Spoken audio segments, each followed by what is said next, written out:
Hello, welcome back to my channel. വെറുതെ ഒന്നും ബാൽക്കണിയിലോട്ട് ഇറങ്ങി. ഇപ്പോൾ ഇവിടെ തണുപ്പായതുകൊണ്ട് അങ്ങനെയൊന്നും ഞാൻ ഇറങ്ങത്തില്ല. നല്ല കാറ്റും തണുപ്പും ഒന്നും അടിച്ചാൽ മതി, ഉടനെ പനി പിടിച്ച് കിടപ്പാവും. അപ്പോൾ ഇന്ന് ബാൽക്കണി ഇറങ്ങി ചെടിയൊക്കെ എന്തായി നോക്കാമെന്ന് ചോദിച്ചപ്പോൾ ഇത് കുറേ ആയിട്ട് പൂവൊന്നും തരാതെ നിൽക്കുമായിരുന്നു. ജസ്റ്റ് ഇങ്ങനെ കിളിച്ച് വരുന്നുണ്ട്, ഹൈറ്റ് വെച്ച് പോകുന്നപ്പോൾ ഞാൻ ഒരു ദിവസം ഈ കുന്തം പറിച്ച് കളയണം, ഇതിൽ പൂവൊന്നും വരുന്നില്ലല്ലോ എന്ന് പറഞ്ഞപ്പം ഞങ്ങളുടെ വീട്ടിലുള്ള ആൻറ്റി പറഞ്ഞതിൽ ഇതിൽ നല്ല ബ്ലൂ വയലറ്റ് പൂവൊക്കെ വരും, നല്ല ഭംഗിയാണ് പറഞ്ഞിട്ട് കഴിഞ്ഞ് 2 ദിവസം കഴിഞ്ഞപ്പോൾ കുറേ പൂക്കളുണ്ടായി ഇതിൽ. നല്ല അടിപൊളി കളറിൽ നല്ല പൂക്കൾ. പക്ഷേ നമുക്ക് ഈ ഒരു തണൽ വെയിലധികം കിട്ടാത്തതുകൊണ്ടാണ് ഇങ്ങനെ ഒരുമാതിരി മുരടിച്ച് നിൽക്കുന്നത്. പിന്നെ ഇതെൻ്റെ വാടാമല്ലി. ഇത് നാട്ടിൽ നിന്ന് ഒരു പ്രാവശ്യം വിത്ത് കൊണ്ടുവന്ന് അത് 2 വർഷമായി ഞാൻ കൊണ്ടുവച്ചിട്ട് ഇത് ഇടാതെ ഇങ്ങനെ ഒരിടത്ത് കവറിൽ വെച്ചേക്കുമായിരുന്നു. ഇപ്പോൾ കഴിഞ്ഞ ഒരു കുറച്ച് 2-3 മാസത്തിന് മുന്നേ ഞാൻ എന്ത് ചെയ്തു, ഇത് വേസ്റ്റ് എല്ലാം കളയാമെന്നൊക്കെ പറഞ്ഞിട്ട് എടുത്ത് അപ്പോൾ നോക്കിയപ്പോൾ കുറേ വിത്തിരിക്കും. ഇതെല്ലാം കൂടെ ഒരു ചട്ടിക്കകത്തോട്ട് അങ്ങിട്ടായിരുന്നു. അപ്പോൾ കുറേ കിളിച്ചു. പക്ഷേ ഇലയൊക്കെ പഴുത്ത് നിൽക്കുക. എന്നാലും കുറേ പൂക്കൾ എനിക്ക് കിട്ടി. വാടാമല്ലി നമ്മുടെ നാട്ടിൽ ഇത്. പക്ഷേ ഇവിടെ ഒന്നും അങ്ങനെ ഇല്ല കേട്ടോ. ഇവിടെ ഈ നാട്ടിൽ ഇതൊന്നും ഞാൻ വാടാമല്ലി ഇങ്ങനെ നിൽക്കുന്നൊന്നും കണ്ടിട്ടില്ല. പക്ഷേ ഇത് കിളിച്ചെന്തായാലും. പിന്നെ ഉള്ളത് മുല്ലയാണേ. മുല്ല ഇത് നമ്മുടെ നാട്ടിലെ മുല്ലയല്ല, പാകിസ്ഥാനി മുല്ലയാണ്. പാകിസ്ഥാനി. പക്ഷേ അതിൻ്റെ ഇലയൊക്കെ വേറെ ടൈപ്പാണ്. അതിൻ്റെ ചെടി കണ്ടു കഴിഞ്ഞാൽ നല്ല കരിഞ്ഞു ഇങ്ങനെ പൊയ്ക്കൊണ്ടിരിക്കുന്നുണ്ട്.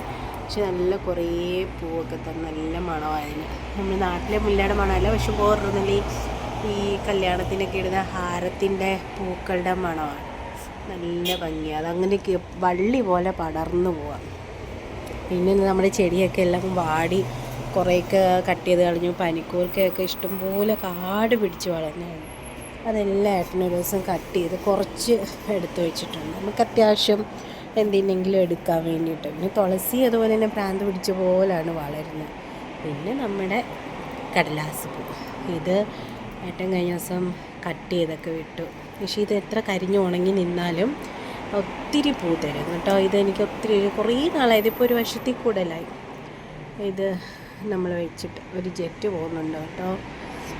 ഓക്കെ. അപ്പം അതിൻ്റെ വെള്ള വശം വലിയ ഭംഗിയില്ല, നല്ല ഭംഗിയായിരിക്കുമെന്ന് ചോദിച്ച് മേടിച്ചതാണ്.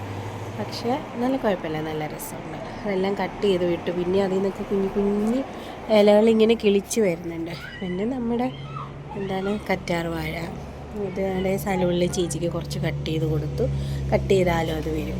പിന്നുള്ളത് ഇപ്പോൾ ഇതിൻ്റെ പേര് അരളിയോ ഇത് കുറേ പൂ തന്നെനിക്ക്. ഇത് ഒത്തിരി പൂ തന്നായിരുന്നു. ഒത്തിരി പൂ തന്നതാണ്.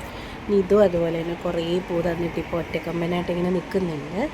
പിന്നെന്താ, നമ്മുടെ കോളാമ്പിച്ചെടിയിൽ ഇപ്പോൾ പൂവൊന്നും ഇല്ല, എല്ലാം പോയെന്ന് തോന്നുന്നു.